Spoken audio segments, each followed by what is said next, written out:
이순신 장군이 전사기 10일 전에 진린제독가 방문한 나로도에서 전략 요충지인 한라산을 볼 수 있을까라는 의문은 그곳에 가지 않아도 쉽게 알 수 있는 방법이 있습니다. 만약 지구가 평평하다면 중간에 높은 지형이 없기 때문에 한라산에서 중국 태산도 천체망원경으로 보는 것이 가능합니다. 그러나 지구가 둥글어서 바다와 하늘이라도 일정 거리를 벗어나면 볼 수 없지요. 그래서 이런 특성을 반영해 눈으로 볼 수 있는 거리를 계산하는 공식을 만들었는데 항해학에서는 이것을 지리적 광달 거리 계산법이라고 합니다. 논란을 줄이기 위해 한국 해양사 1권에 소개된 공식을 캡처해 변형 없이 그대로 옮겼습니다. 그리고 인용 서적은 일부러 인문학부 출신이 아닌 해군사관학교 졸업자의 책을 택했습니다. 공식은 매우 단순한데요. 보고자 하는 목표 지점 높이와 관측자 높이만 알면 끝입니다. 참고로 바다나 하늘에서 사용한 거리 단위는 해리인데 1.85km에 해당합니다. 이 표는 해상에서 관측자 눈높이를 1.5m로 간주하여 우리나라 주요 구간의 지리적 광달거리, 즉 시인거리를 계산한 결과인데요. 좌측의 숫자는 관측 지점과 목표 지점 간의 거리이고 괄호하는 관측 지점, 그리고 우측의 울릉도, 스시마, 상도 등은 관측 목표입니다. 울릉도 경우 바라보는 육지의 관측 지점인 용추갑을 강원도로가 표기했는데 오타입니다. 용추갑, 용추곶은 경북 울진군 죽변항 동쪽에 죽변 등대가 있는 곳입니다. 용추갑에서 울릉도까지 볼 수 있는 시인거리는 67해리, 123.9km지만 실제 거리는 72해리이기 때문에 두 지점은 시인 불가라고 했습니다. 그러니까 볼 수 없다는 의미죠. 시인거리가 어떻게 나왔는지 과정을 풀어보면서 공식을 알아보겠습니다. 관측 목표 H는 울릉도에서 가장 높은 984m, 관측자의 눈높이는 1.5m로 작은 보트 위나 혹은 해변에 서 있을 때를 기준으로 한 것입니다. 만약 초대형 범선의 막루라면 배 높이까지 더해 10m 이상도 되기 때문에 가시거리 차이가 제법 나겠죠. 너무나 당연한 이야기지만 관측 목표의 높이도 중요하지만 관측자가 서 있는 해발 고도 역시 중요합니다. 광달거리는 2.074 괄호19 목표물의 높이 루트값 더하기 관측자의 높이 루트값 괄호 닫기입니다.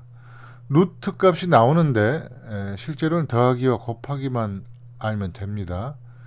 기억이 옅어졌거나 연식이 오래된 분들 위해 아주 쉽게 소개하겠습니다.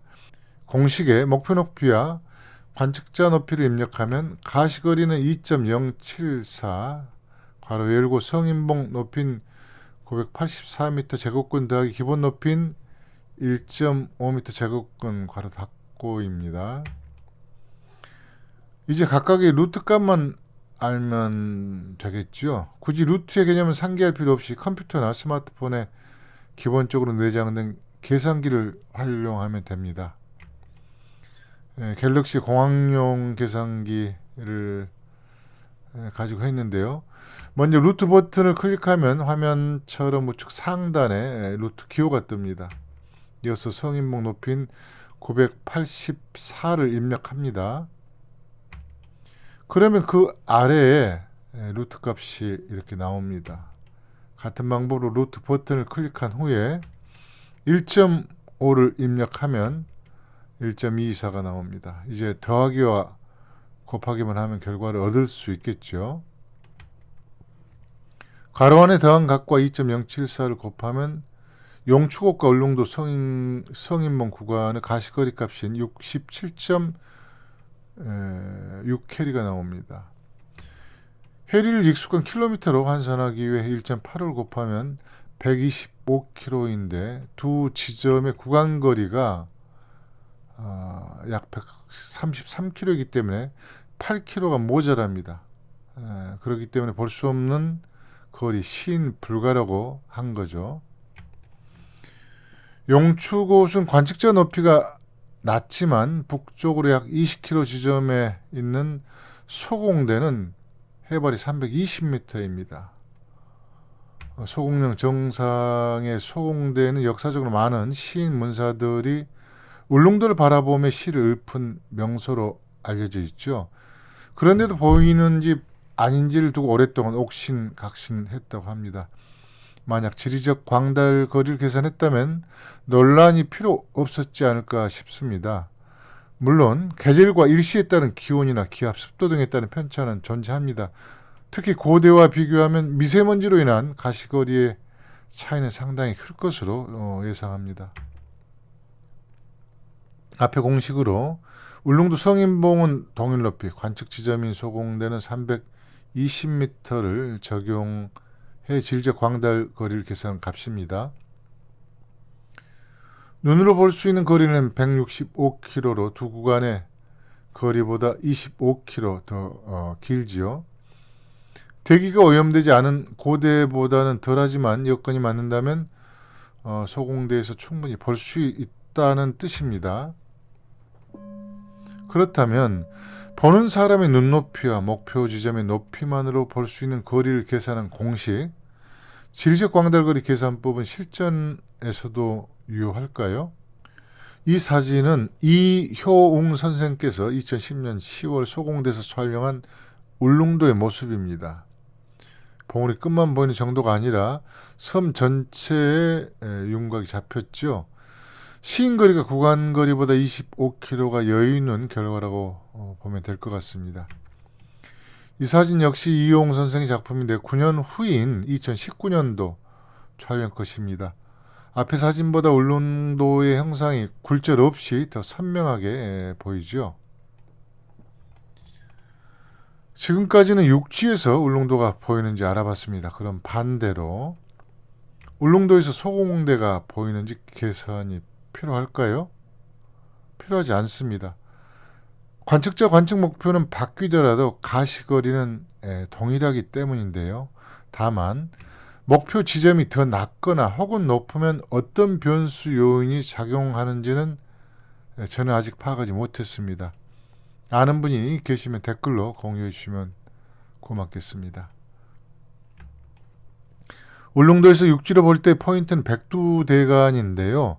소공대에서 내륙 방향으로 멀지 않은 지점부터 해발 1300m가 넘는 낙동정맥의 시작점인 매봉산을 포함하여 고봉이 즐비합니다. 울릉도 서쪽에서는 높은 곳에 오르지 않아도 백두대간과 낙동정맥을 쉽게 볼 수 있다는 뜻입니다. 지형 지세의 파악도 필요하다는 의미죠.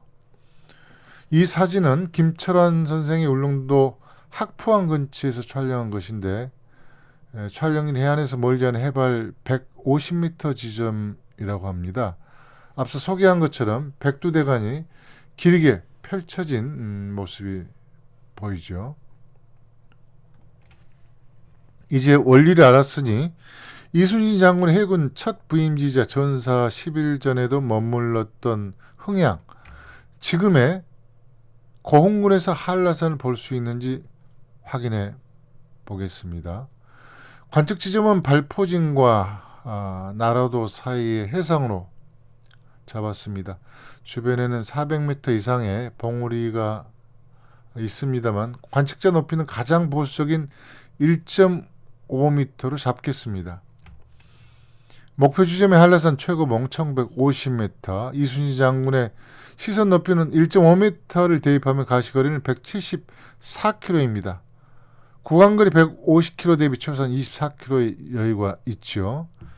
공기가 오염되지 않았던 당시의 환경을 고려하면 이순신 장군과 명나라의 지린제동 역시 한라산을 볼 수 있는 기회는 많았을 것으로 보입니다.